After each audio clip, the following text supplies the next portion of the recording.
entered that fund. So he is a safe hand to have as a finance minister today. What do you say? No, and as you said, Mr. Prime Minister, we are ready to sit down with the US to also work with them on if they want to establish a sovereign wealth fund, because we have a good experience with our fund. And I think that one example of how we work together with the United States is that half of the fund, close to $1 trillion US dollars, are invested in the United States, mainly in equity, but also some in fixed income, including government bonds. So this is an expression of trust in the United States, expressed by the strong investment of the sovereign wealth fund. Then just briefly on Ukraine, since it was mentioned, we had a very good and extensive discussion about Ukraine, the path forward to peace. And as the Prime Minister said, we commend the US for pushing forward to try to find a negotiated solution.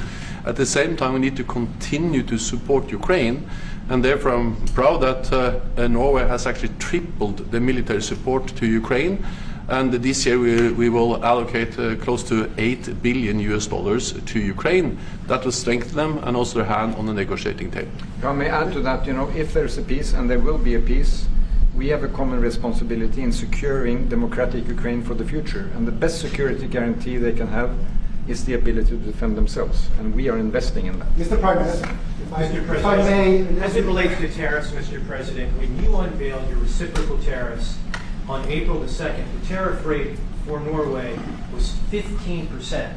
Based upon your conversations that you've had today with the Prime Minister, do you see that tariff rate coming down from what you proposed just a few weeks ago? Well, they have a great fund of $2 trillion. It's a big fund, and they don't have any debt. So I think they'd probably be willing to pay us more than that, I hope. Mr. President, Yes. in 2018, your former Secretary of State Mike Pompeo called for an end to Russian occupation of Crimea. Why has this administration changed its stance on territorial concessions for Crimea? Well, the war started. It would have never started if I were president. This is a war that is horrible. All wars are horrible. This one is in particular bad. And I don't know that you can ever say there's going to be a winner to this, because so many lives have been lost. Not only soldiers, I mean, a lot of lives have been lost. I think that we want to do one very simple thing. It would have never happened if I were president. Zero chance it was going to, and it didn't. People say, how do you know that? Number one, it didn't happen. We never even discussed it. I would talk to Putin about it. It was the apple of his eye. Ukraine was the apple of Putin's eye, but there was never even a thought that he'd go in. And I think he understood that I would not be happy if he did. And it was only when I got out, and when you mention what happened to Ukraine years ago under President Obama and a vice president that was also president later, unfortunately for this country, what happened is large chunks of land were given up, and it was called Crimea, and that was a big thing. That was a big moment. But this isn't my war. This is Biden's war. This is a war that Biden was president when this war happened. But I'm trying to put out the fire, and I think we'll be successful. And if we do, we're going to save a lot of lives. Otherwise, and the Prime Minister had a statement. He said, this is just a point in time. We're very lucky because this is a point. And if this doesn't happen, this could go on for a long time. Mr. President, will you have meetings with other world leaders when you're in Rome, sir? Future Democrat president? I don't think he will. I think he wants to make peace. I think he wants to end it.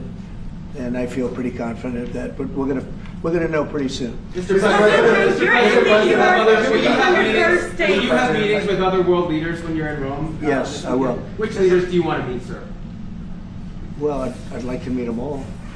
That would be nice. I'd like to take care of all of them, but we have many of them there, and they all want to meet. They want to meet about trade. And we are making some great inroads and great deals. You might want to speak about that, Mr. Secretary. We had a very successful bilateral meeting with the Republic of South Korea today. We may be moving faster than I thought, and we will be talking technical terms as early as next week, as we reach an agreement on understanding as soon as next week. So South Koreans came early. They came with their A game, and we will see if they follow through on that. President Trump, you're rounding up your first conversation. Do you think you deserve the Nobel Peace Prize if you manage to create Do I deserve the Nobel Peace? If you manage to create peace? Well, maybe for the Abraham Accords. I don't want to get ahead of myself in this one, but they say for the Abraham Accords, and by the way, speaking of that, we're going to be filling it up. A lot of countries want to come into the Abraham Accords. You know, we have 4, and Biden did nothing on that one, too. It's the same 4. But they're great countries, and they were brave doing it, and it's worked out very well, and we're going to be filling up the Abraham Accords. They're going to be, I think, filling it up very rapidly. Mr. President, could you say something about that? There's great, enormous opportunity to grow the Abraham Accords, but I would just point to one thing. Of all the leaders in the world today, no leader is working harder to prevent wars or end them than President Trump is right now. I mean, that's why we're talking to Iran. That's why we're engaged with Ukraine and Russia. It's the desire to prevent these wars from breaking out and to end the ones that exist already.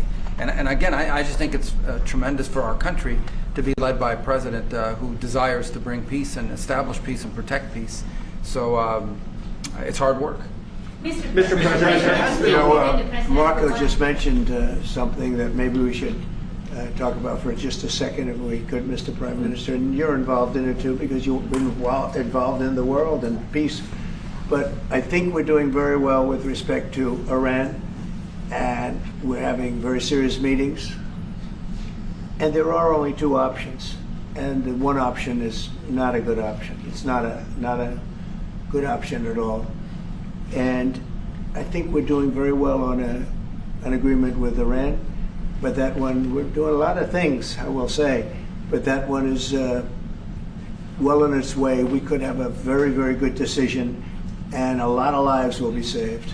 Mr. President, on the economy, there was a slowdown. Mr. President, on the economy, there was a slowdown as it relates to home sales in the month of March, the slowest pace since 2009. Is that an economic indicator, and perhaps the Treasury Secretary can weigh in on this as well, is that an economic indicator that concerns you about the broader U.S. economy? No, they had very good numbers on housing today, extremely good numbers, and that's despite interest rates, because, you know, if you look at what happened, everyone said, oh, I said I was going to get prices down. I did. Energy just hit $1.98 in a couple of states. It's way down. Energy's down, and we're about $64 a barrel. When I came in, and we were looking at $89, $90, $95. And by the way, that helps us solve the war too. Having those energy prices is a big incentive for Russia to also agree with solving the war problem. Groceries are down. When I was with you 2 months ago, you were complaining about eggs. I said, I just got here. I was here for about a week when the press started saying about eggs have gone through the roof. I said, I just got here. Tell me about eggs. And they have been. They went through the roof, and you couldn't get them. So we just had a big Easter egg hunt at the White House. Thousands and thousands of eggs, and the price was down 87%. So we did a great job. Housing is doing very well. We should lower interest rates. That's the Fed. I hope they lower interest rates. That's a smart thing to do. Be ahead a little bit, although already it's a little bit late.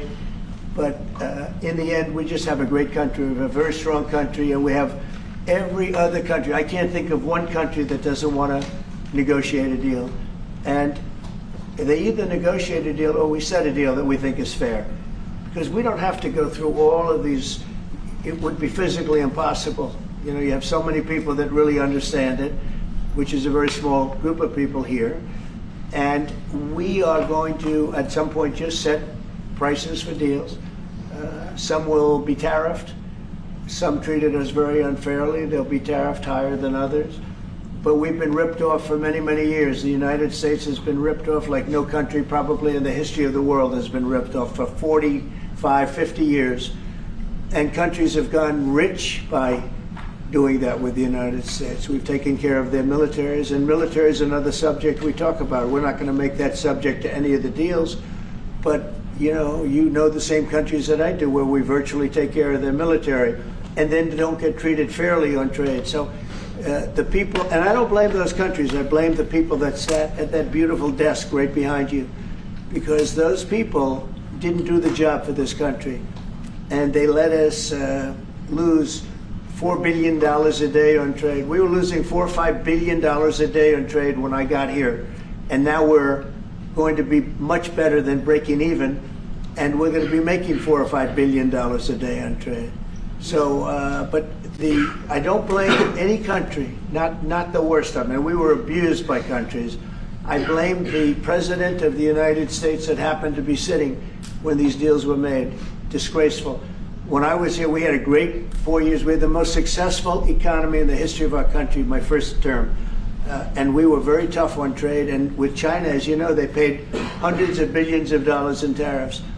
But nobody else ever did that. China paid not 10 cents to any other president. And but not only China, virtually every country got away with murder. And we just can't let that happen. Thank you very much, everybody. Thank you very much. Appreciate it. Thank you, Press. Thank you very much. Thank you, Press. Thanks, everybody. Head out. Please start moving. Thank you. Thanks, everybody. Thank you, Press. Head out. Let's go. Thank you. Thank you. Keep going. Keep moving. Thank you. Thank you, Press. One little mistake. Thank you, guys. TV. One mistake. Peter, thank you. I'm sorry. I just finished. Thank you. We're done. Thank you. Thank you. Thank you. No more photos. Thanks. Keep moving. We're done. Sir, we're done. I don't really.